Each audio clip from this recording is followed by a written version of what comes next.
नमस्कार दोस्तों, सुस्वागतम। जी मैं एक बार फिर बीएन आप लोगों के साथ एक सनसनीखेज खबर लेकर आ रहा हूँ।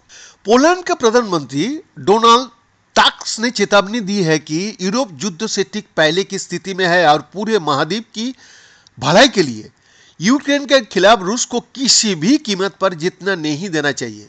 अभी आप लोगों को सोच में आ रहा है जब यूक्रेन खत्म हो गया। उन्होंने कहा युद्ध अब अतीत की बात नहीं रही, ये सच्चाई है और हमारे सामने है।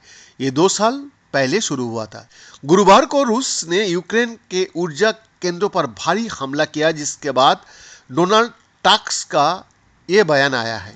इससे पहले रूसी राष्ट्रपति व्लादिमीर पुतिन ने इसी हफ्ते कहा था कि नाटो देशों के लिए रूस की कोई आक्रामक मंशा नहीं थी।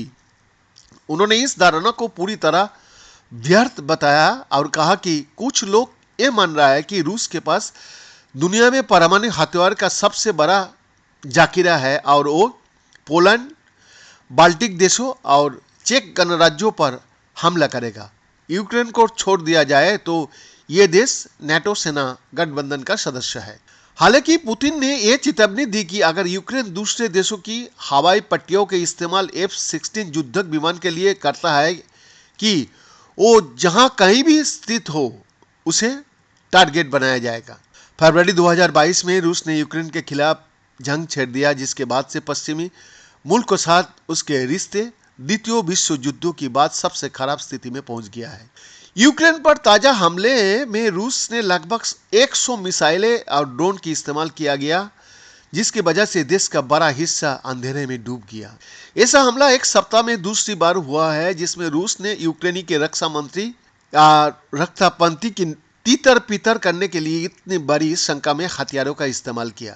यूक्रेन के राष्ट्रपति व्लादिमीर जेलेंस्की ने इस रणनीति को मिसाइल टेरर करार दिया है और चेतावनी दी कि हाइड्रो इलेक्ट्रिक पावर प्लांट पर हमला पर्यावरण को विनाश कर बड़ा कारण हो सकता है। बीबीसी से बात करते हुए खार्किव के मेयर ने ग्रिड के हुए गंभीर नुकसान के बारे में बताया और कहा कि इसे पूरी तरह ठीक होने में 2 महीने का समय लगेगा। ब्लैकआउट की वजह से छोटे व्यापारी जनरेटर का सहारा ले रहा है और भारी उद्योग गंभीर संकट का सामना कर रहा है।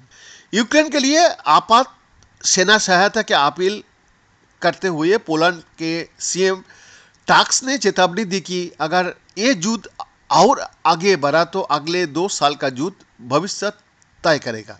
उन्होंने कहा, द्वितीय विश्व युद्ध की समाप्ति के बाद से हम अब तक के सबसे संकट भरे समय में रह रहा है।